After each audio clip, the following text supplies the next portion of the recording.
इस वीडियो में हम लोग बिल्कुल ही एक नई दवाई एडेलीमुमाब के बारे में बात करेंगे। ये जो दवाई है ये बायोलॉजिकल क्लास की दवाई है और हमारे शरीर में ट्यूमर नेक्रोसिस फैक्टर को इनहिबिट करती है। वो एक इन्फ्लेमेटरी मॉलिक्यूल होता है जो हमारे शरीर में बहुत तरह की बीमारियों में इम्प्लिकेटेड होता है। ये जो दवाई है ये 10 mg से लेकर के 160 mg के डोज में बाजार में उपलब्ध है, लेकिन अधिकांश केसेस में ये 40 mg के प्री फिल्ड सिरिंज के तौर पर अवेलेबल होती है अधिकांश जगह में। जैसे अपनी कंट्री की बात किया जाए इंडिया में तो ये 40 mg के डोज में ही अवेलेबल है ये अपनी कंट्री में। हालांकि जो फॉरेन कंट्रीज हैं वहां पर इसके अलग अलग डोज में दवाई अवेलेबल है, लेकिन अपने यहाँ ये 40 mg के पहले से ही पैक्ड सिरिंज के अंदर आती है। मतलब आपको वायल्स भरने की भी जरूरत नहीं होती है, डायरेक्ट सिरिंज खोलिए और डायरेक्ट लगा दीजिए। मतलब इतना इजी तरीके से आप इसे यूटिलाइज कर सकते हैं। तो अभी के समय ये दवाई बहुत सारी बीमारियों में इस्तेमाल की जा रही है, जिसमें कि तमाम तरह की जोड़ की बीमारियां हैं। जोड़ की बीमारी में जो गठिया की बीमारी जिसे रिमेटॉइड आर्थराइटिस बोला जाता है, इसी तरह से सोराइटिक आर्थराइटिस, इसी तरह एंकोलाइजिंग स्पॉन्डिलाइटिस, जुवेनाइल इडियोपैथिक आर्थराइटिस। तो ये जोड़ के तमाम बीमारियों में अभी के समय में इस्तेमाल की जा रही है। पेट की दो बीमारियां जिसमें बहुत ज्यादा पॉपुलर हुई है, ulcerative colitis and Crohn's disease. अब हम लोग स्किन के बारे में बात कर लेते हैं। तो स्किन में सोरायसिस की ये बड़ी ही पॉपुलर मेडिसिन है। मतलब अपने देश में बहुत धड़ल्ले से अब बहुत सारे डॉक्टर्स इसको इस्तेमाल कर रहे हैं। और इसी तरह से हाइड्राइडिनाइटिस सपुरेटिवा एक स्किन की ही बीमारी है जिसमें पस वाले गांठ वाले मवाद से भरे हुए दाने बनने लगते हैं कांख में या जांघ के जो फोल्ड्स होते हैं वहां पर। तो वहां पर भी ये दवाई काफी ज्यादा इस्तेमाल की जाती है और बहुत ही पॉजिटिव एक्सीलेंट रिस्पॉन्स है। और इसी तरह से ये आंख की एक बीमारी यूवीआइटिस में इस्तेमाल की जाती है। तो ये तो इसके मेन यूजेज हुए, लेकिन जो बाकी साइड यूजेज है उसमें पूरी लंबी लिस्ट है। जैसे कि वैस्कुलाइटिस में स्किन में घाव वाले अल्सर्स होते हैं वहां पे यूज किया जाता है, पायोडर्मा गैंग्रेनोसम में, न्यूट्रोफिलिक डर्मेटाइटिस में, बेसेट डिजीज में। तो पूरी लंबी लिस्ट है जहाँ पे डॉक्टर्स इसका इस्तेमाल कर रहे हैं और बहुत ही पॉजिटिव बेनिफिट के तौर पर पा रहे हैं। जैसे कि हम लोग बात करें सोरायसिस की, तो वहाँ पर जिन केसेस में कन्वेंशनल दवाइयाँ नहीं इस्तेमाल की जा सकती हैं, जैसे कि मेथोट्रेक्सेट, साइक्लोस्पोरिन, एसिट्रेटिन, ये सब दवाइयाँ या तो किसी कारण से नहीं इस्तेमाल की जा रही है या साइड इफेक्ट आ रहा है या फिर उनका पूरा असर नहीं आ रहा है, तो उस कंडीशन में ये दवाई अब ड्रग ऑफ चॉइस के तौर पर देखी जा रही है। मतलब अधिकांश डॉक्टर इसको पसंद कर रहे हैं, इसको इस्तेमाल करना। हालांकि इससे भी एक बेटर ऑप्शन उपलब्ध है, लेकिन वो कॉस्ट की वजह से सेकुकिनुमाब नाम की दवाई जो कि साइड इफेक्ट प्रोफाइल में भी इससे बेहतर पाई जा रही है, लेकिन वो कॉस्ट की वजह से उपयोग में नहीं लाई जा पा रही है। लेकिन ये दवाई अब ज्यादा इस्तेमाल की जा रही है क्योंकि अभी काफी सस्ती हो गई है पहले की तुलना में।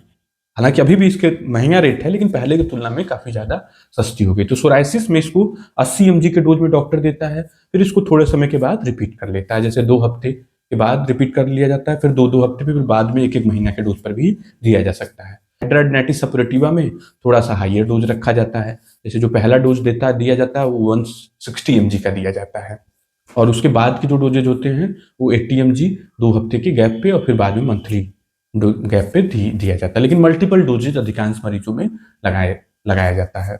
और इसकी जो इफिकेसी की बात की जाए तो बहुत ही इफेक्टिव ड्रग। जैसे व्यक्तिगत तौर पे मैंने बहुत सारे मरीजों में इस दवाई को इस्तेमाल किया है, काफ़ी मरीजों में, और बिल्कुल खराब से खराब मरीजों में इसके बड़े ही पॉजिटिव रिस्पॉन्स देखने को मिले हैं इफिकेसी के मामले में। मतलब असरदार दवाई के तौर पर उभरी है।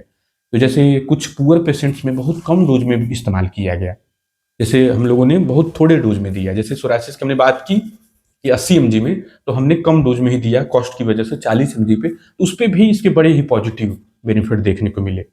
इसी तरह से एक पायोडर्मा गैंग्रेनोसम की पेशेंट थी जिसमें हम लोगों ने केवल 40 mg के 2 डोज दिए। 2 डोज केवल 40 mg के, मतलब 2 इंजेक्शन केवल दिए, और वो इतना खराब केस था कि उस मरीज को, मतलब वो 10-20 डॉक्टर से मिल चुकी थी मरीज, और उसको हर तरह का पुराने इलाज दिए जा सकते थे, हाई डोज वाले ट्रीटमेंट, लेकिन कोई प्रभावकारी नहीं। मरीज एकदम निराश हो चुका था और एकदम दुखी। लेकिन जब हम लोगों ने एडेलीमुमाब उसको दिया, उसके बाद से इतना पॉजिटिव इम्पैक्ट, उससे पूरा घाव भर गया, उसकी पूरी कंडीशन मतलब बिल्कुल ही एकदम नॉर्मल व्यक्ति की तरह से वो जिंदगी जी रहा है। तो आप इसी तरह समझ सकते हैं कि जो इसके इफेक्ट हैं वो व्यक्तिगत अनुभव में तो काफी ही अच्छे हैं, लेकिन बाकी डॉक्टरों के अनुभव में भी बहुत अच्छा रिजल्ट है। जैसे जब दूसरे डॉक्टरों से हम लोग की बात होती है, और रिसर्चेस तो क्लियरली इस बात को मेंशन करते हैं, जो साइंटिफिक रिसर्च हैं वो भी क्लियरली इस बात को एडमिट करते हैं कि ये दवाई बहुत ही कारगर दवाई के तौर पे है। लेकिन अब एक मुसीबत है कि अंग्रेजी दवाइयों में कोई भी दवाई कारगर हो तो उसके साथ साइड इफेक्ट भी एसोसिएटेड होती हैं, जिनको आपको कतई इग्नोर नहीं करना होता है। तो इसके साइड इफेक्ट को हम लोग दो कैटेगरी में डिवाइड करेंगे, एक सिंपलर साइड इफेक्ट और एक डिफिकल्ट साइड इफेक्ट, खराब वाले साइड इफेक्ट।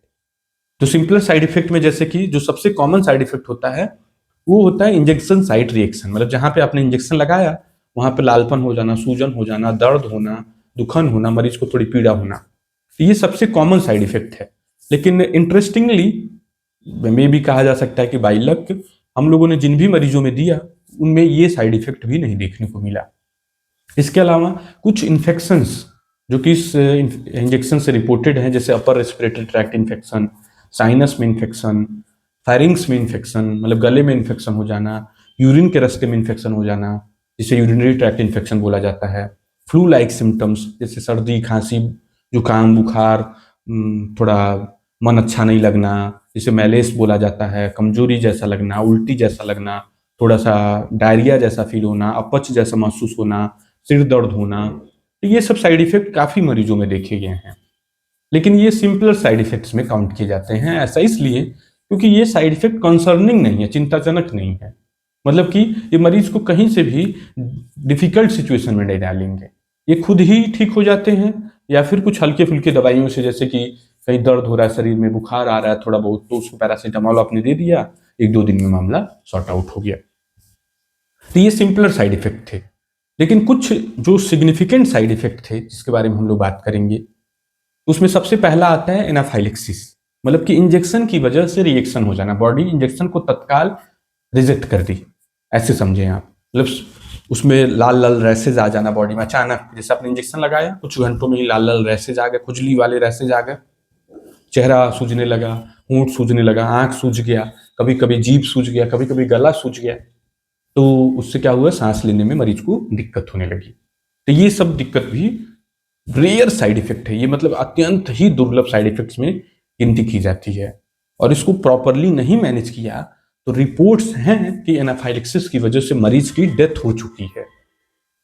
लेकिन यहां पर भी चिंता की बात इसलिए नहीं है क्योंकि इस इंजेक्शन को अपने कंट्री में कोई भी डॉक्टर घर पे या साधारण जगह पे लगाने के लिए नहीं अलाउ करता है, इसको हमेशा हॉस्पिटल में लगाया जाता है। तो इस तरह के थोड़े भी सिम्टम्स होते हैं तो इस सिम्टम्स को काटने की दवाइयां आती हैं, जैसे डॉक्टर तत्काल एविल का इंजेक्शन, हाइड्रोकॉट का इंजेक्शन, ये सब देता है, एड्रेनालिन दे देता है। तो हॉस्पिटल में थोड़ा भी सिम्टम्स ऐसा आया तो तत्काल डॉक्टर ने हैंडल किया, मामला बिल्कुल सुलझ गया, तो कोई प्रॉब्लम नहीं क्रिएट हुई, बिल्कुल बिल्कुल मरीज सेफ हैंड्स में है। तो ये एक इंपॉर्टेंट चीज है। तो कतई आपको ये दवाई खुद से नहीं लेनी है और हॉस्पिटल सेटिंग में ही आपको ये दवाई लेनी है। कई बार मरीज ऑब्जेक्ट करते हैं कि डॉक्टर साहब ऐसे ही लगा दीजिए, विशेष करके जब एक दो शॉट ले चुके होते हैं तब तो और खतरा कम हो गया होता है, क्योंकि अधिकांश मरीजों में जो प्रॉब्लम आती है वो पहले ही इंजेक्शन में आती है, बाद के इंजेक्शन में चांसेस कम होते हैं। तो लोग हॉस्पिटल में 4 घंटे 6 घंटे स्टे नहीं करना चाहते हैं, तो कहते हैं ऐसे ही लगा दीजिए, क्या एविल का इंजेक्शन लगा रहे हैं। वो गलत स्ट्रेटेजी है, गलत तरीका है, मतलब आपको गाइडलाइंस को फॉलो करना जरूरी है। दूसरा जो इंपॉर्टेंट साइड इफेक्ट होता है वो इन्फेक्शन का रिस्क, जिसमें सबसे एक नंबर पर रिस्क आता है टीबी का रिस्क। यदि आपके बॉडी में कहीं छुपी हुई टीबी है तो वो फैलने का चांस होता है, लेटेंट ट्यूबरकुलोसिस एक्टिव ट्यूबरकुलोसिस में कन्वर्ट होने की हाई पॉसिबिलिटी होती है। इसीलिए एक आपका जो डॉक्टर है, जो कि प्रॉपर डॉक्टर, ऐसे तो अपने देश में सभी लोग डॉक्टर हैं, जो मेडिकल स्टोर खोले हुए वो भी डॉक्टर हैं, तो जो प्रॉपर डॉक्टर है वो हमेशा आपको स्क्रीन करेगा टीबी के लिए, कि मतलब आपके शरीर में कहीं छुपी हुई टीबी तो नहीं है। जैसे कि उसको बोला जाता है मैंटू टेस्ट, चेस्ट एक्सरे करवाएगा ये इंजेक्शन देने से पहले, जिससे कि श्योर हो सकें कि आपके शरीर में कोई छुपी हुई टीबी तो नहीं है। यदि छुपी हुई टीबी है तो फिर उस कंडीशन में ये दवाई नहीं इस्तेमाल की जा सकती है। इसीलिए डॉक्टर हमेशा तमाम तरह के टेस्ट एडवाइस करता है ये इंजेक्शन लगाने से पहले, तो आपको वो इन टेस्ट करवा लेने हैं, उस पर आपको संकोच नहीं करना है कि ये सब क्यों टेस्ट करवा रहा है डॉक्टर, वो आपकी भलाई के लिए है। हमेशा doctor CBC, LFT, KFT, urine routine microscopy, आपके हार्ट को स्क्रीन करने के लिए ईसीजी, इसके अलावा इको करवा सकता है डिपेंडिंग ऑन कि किस उम्र का मरीज है, एक्सरे करवाएगा, वायरल मार्कर कराएगा जिसमें HIV, hepatitis B, hepatitis C.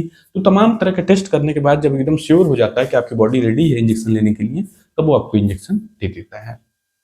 तो इन्फेक्शन के लिस्ट में दूसरे जो इन्फेक्शन होते हैं, जैसे कि फंगल इन्फेक्शन, तमाम तरह के फंगल हैं जैसे स्पर्जिलोसिस, हिस्टोप्लाज्मोसिस, क्रिप्टोकोकोसिस, ये सब इन्फेक्शन भी रिस्क बढ़ते हुए देखा गया है।